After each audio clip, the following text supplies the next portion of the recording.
PPP పద్ధతిలో మున్సిపాలిటీలను అభివృద్ధి చేస్తుంటే ప్రైవేటీకరణ చేస్తున్నామని వైసీపీ అసత్య ప్రచారాలు చేయడం తగదని మంత్రి నారాయణ మండిపడ్డారు. విజయవాడలో మున్సిపల్ కమిషనర్లకు నిర్వహించిన అర్బన్ ఛాలెంజింగ్ ఫండ్ వర్క్షాప్లో హడ్కో చైర్మన్ సంజయ్ కులశ్రేష్ఠతో కలిసి మంత్రి పాల్గొన్నారు.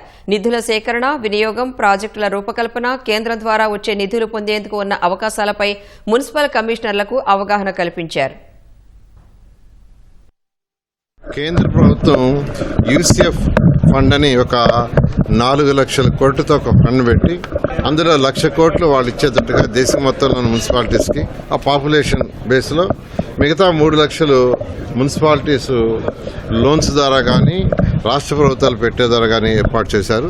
దాంట్లో మన రాష్ట్రం కొన్న మున్సిపల్ పాపులేషన్ ప్రకారం మనకు 3,600 కోట్లు వాళ్ళ షేర్ కింద యాక్చువల్గా శాంక్షన్ చేశారు. కేంద్ర ప్రభుత్వం ఇస్తుంది, గ్రాంట్ కింద ఇస్తుంది. దానికి 10,800 కోట్లు బ్యాంకులు లోన్లైనా రైజ్ చేసుకోవచ్చు, అడ్కో లాంటి ఆర్గనైజేషన్ దగ్గర నుంచి అయినా లోన్స్ తీసుకోవచ్చు, లేదా మున్సిపాలిటీస్లో డబ్బులుంటే వాళ్ళ షేర్ అయినా పెట్టచ్చు, రాష్ట్ర ప్రభుత్వం అయినా పెట్టచ్చు.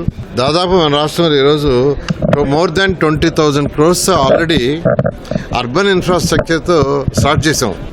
మరొక 14,400 కోట్లతో గ్రౌండ్ చేయడానికి సిద్ధమైన యూసీఎఫ్లో ఏది ప్రైవేటైజేషన్ చేయటం లేదు. అదంతా అబద్ధాలు. వాళ్ళు 25% ఇస్తున్నారు, మనం 75% వేసుకోవాలా.